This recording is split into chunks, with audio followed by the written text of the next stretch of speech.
ప్రజల ప్రాణాలు కాపాడాల్సిన ప్రభుత్వ వైద్యశాలే సిబ్బంది నిర్లక్ష్యానికి నిలయంగా మారారు. నంద్యాల జిల్లా తిమ్మాపురం ప్రాథమిక ఆరోగ్య కేంద్రానికి తాళం వేసి సిబ్బంది విధులకు గైర్హాజరైన ఘటనపై రాజ్ న్యూస్ తెలుగు ప్రసారం చేసిన కథనం జిల్లా యంత్రాంగాన్ని ఉలిక్కిపడేలా చేసింది.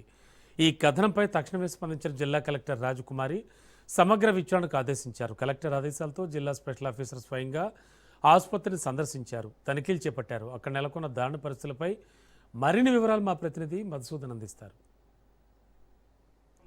ప్రభుత్వ వైద్యశాలకు తాళం వేశారనే వార్తను రాజ్ న్యూస్ టెలికాస్ట్ చేయడం జరిగింది. దీంతో జిల్లా కలెక్టర్ రాజకుమారి స్పందించి ఎంక్వైరీ కూడా వేయడం కూడా జరిగింది. దీనికి సంబంధించి జిల్లా స్పెషల్ ఆఫీసర్తో పాటు మండల స్పెషల్ ఆఫీసర్ను కూడా ఆసుపత్రిని తనిఖీ చేయాలంటూ ఆదేశాలు జారీ చేసింది. ఈరోజు ఇద్దరు స్పెషల్ ఆఫీసర్స్ ఇక్కడికి వచ్చి తనిఖీ చేయడం కూడా జరిగింది. ఈరోజు కూడా ఈ ఆసుపత్రిలో సిబ్బంది లేకుండా వాళ్ళు గుర్తించినట్లు కూడా తెలుస్తుంది. ఇప్పటికే రిజిస్టర్లో ఎవరు సైన్ చేశారని చెప్పేసి కూడా అన్ని తనిఖీ చేసినట్లు కూడా తెలుస్తూ ఉంది. అయితే ఈ రిజిస్టర్లో ఇప్పటికి కూడా ఈ రోజుకి కూడా సిబ్బంది ఇక్కడ వర్క్లో లేనట్లు కూడా వారు గుర్తించడం కూడా జరిగింది. ఈ పూర్తి నివేదికను జిల్లా కలెక్టర్కు అందజేస్తామని చెప్తున్నట్టు కూడా తెలుస్తుంది. ఏదైతే ప్రాథమిక వైద్యశాలలు ఉన్నాయో ఆ వైద్యశాలల్లో మండల హెడ్ క్వార్టర్లోనే వీరు నివసించాలని చెప్పేసి హెచ్ఆర్ఏ కూడా ఇవ్వడం కూడా జరుగుతుంది. ఇక్కడే నివసించి వైద్య చికిత్సలు అందించాలని చెప్పేసి కూడా ఈ ప్రభుత్వం చెప్తా ఉంది. అయితే వీరు మండల కేంద్రంలో లేకుండా సుదూర ప్రాంతాల నుంచి ఇక్కడికి ట్రావెల్ చేయడం కూడా జరుగుతుంది. అయితే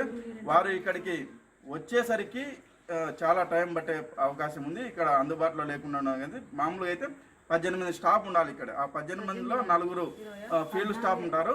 ఆ ఫీల్డ్ స్టాఫ్ కాకుండా 14 మంది ఉంటారు. ఆ ఫీల్డ్ స్టాఫ్ వదిలి 14 మందిలో 3 షిఫ్ట్లు ఉంటాయి. 3 షిఫ్ట్లో ఈరోజు తనిఖీ చేయడానికి వస్తే ఒక్క ఎంప్లాయీ మాత్రమే ఇక్కడ వారికి కనిపించడం కూడా జరిగింది. అయితే పూర్తిగా ఒక జిల్లా స్థాయి అధికారి ఎంక్వైరీ వేసినా కూడా ఇక్కడ సిబ్బంది నిర్లక్ష్యం వహించి ఈ విధులకు గైహాజరయ్యారు. గ్రామీణ ప్రాంతాల్లో వైద్యం చేయాలంటే పూర్తిగా నామోషిగా ఫీల్ అవుతున్న పరిస్థితి అయితే ఉంది వైద్య సిబ్బంది. అయితే ఇక్కడికి వచ్చి విధులు నిర్వహించాలా అని చెప్పేసి ఇదే కాదు, గ్రామీణ వైద్యశాలను పూర్తి ప్రక్షాళన చేయాల్సిన అవసరం ఉంది.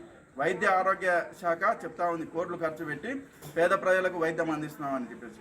అయితే ఇక్కడ సిబ్బంది పూర్తి నిర్లక్ష్యంతో ఎలాంటి వైద్య సౌకర్యాలు లేవని చెప్పేసి నిన్ననే ఈ తిమ్మాపురం గ్రామానికి చెందిన గ్రామస్తులు కూడా వాపోయిన పరిస్థితి అయితే ఉంది. ఇప్పటికైనా రాష్ట్ర వైద్య శాఖ ఈ గ్రామీణ ప్రాంతాల్లో ప్రజలకు వైద్య చికిత్సలు అందజేయాలని చెప్పేసి పలువురు కోరుతున్న పరిస్థితి ఉంది. వీడియో జర్నలిస్ట్ శివశంకర్తో మధు, రాజ్ న్యూస్, తిమ్మాపురం, నంద్యాల జిల్లా.